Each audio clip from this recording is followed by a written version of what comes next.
विधानसभा चुनाव में करारी हार के बाद ममता बनर्जी की तृणमूल कांग्रेस टीएमसी अब अपने सबसे गंभीर संकट का सामना करती नजर आ रही है।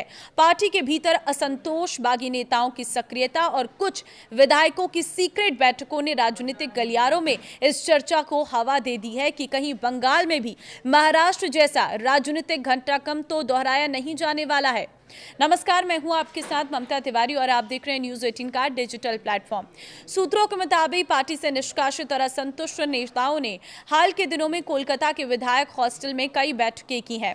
इन बैठकों में टीएमसी के भविष्य, संगठनात्मक बदलाव और कथित तौर पर एक नए राजनीतिक विकल्प पर चर्चा होने की बात कही जा रही। हालांकि इन दावों की आधिकारिक पुष्टि, ऑफिशियल अनाउंसमेंट नहीं हो पाई है, लेकिन इन चर्चाओं ने ममता बनर्जी की चिंता बढ़ा दी है।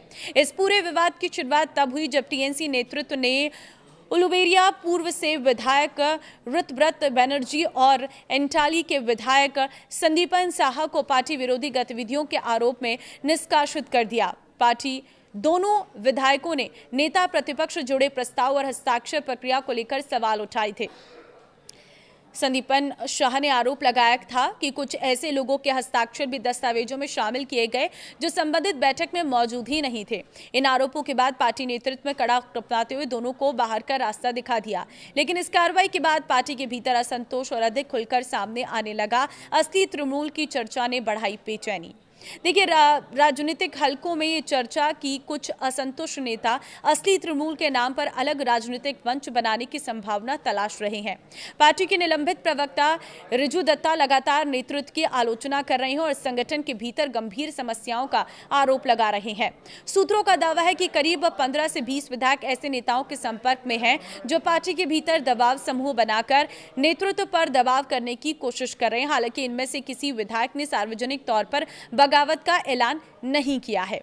अभी 2 दिन पहले विधायकों की एक बैठक बुलाई गई थी, जिसमें से भी 80 से सिर्फ 20 ही विधायक इस बैठक में शामिल हुए थे। बाकी के विधायक नहीं पहुंचे थे, जिसके बाद सामने आया था कि विधायकों में खुलकर नाराजगी देखने को मिल रही है। हालांकि इस पूरे मामले पर जो प्रवक्ता है उनकी तरफ से कुछ और ही स्पष्ट जानकारी दी गई कि इस वक्त विधायक बिजी हैं अपने अपने क्षेत्र में, जिसकी वजह से वो मीटिंग में नहीं पहुंच पाए हैं।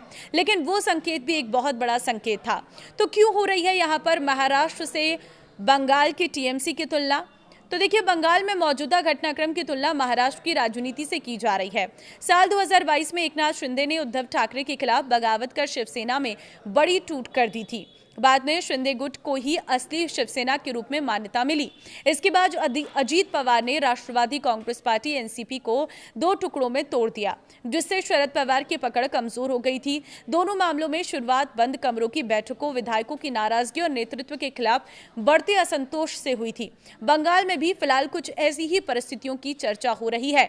चुनावी झटके के बाद टीएमसी के भीतर अलग अलग शक्ति केंद्र उभरने और नेताओं की नाराजगी से इन अटकलों को और मजबूत किया है। टीएमसी सुप्रीमो ममता बनर्जी ने भी इस खतरे को पूरी तरह खारिज नहीं किया। उन्होंने हाल ही में सार्वजनिक तौर पर कहा है कि पार्टी को कमजोर करने और तोड़ने की एक संगठित कोशिशें चल रही हैं।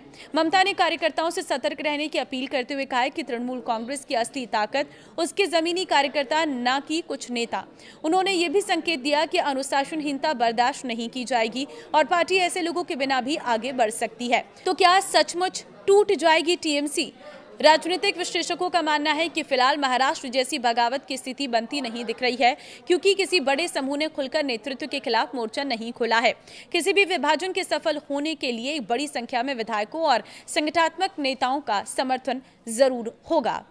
फिर भी जिस तरह पार्टी ने 2 विधायकों को निष्कासित किया है, ममता बनर्जी ने सार्वजनिक रूप से पार्टी तोड़ने की कोशिश का आरोप लगाया है, असंतोष की खबरें लगातार सामने आ रही है, उससे साफ है कि टीएमसी नेतृत्व इस खतरे को गंभीरता से ले रहा है। अगर आने वाले दिनों में बागी नेताओं के साथ और विधायक खुलकर सामने आते हैं तो पश्चिम बंगाल की राजनीति में बड़ा बदलाव देखने को मिल सकता है।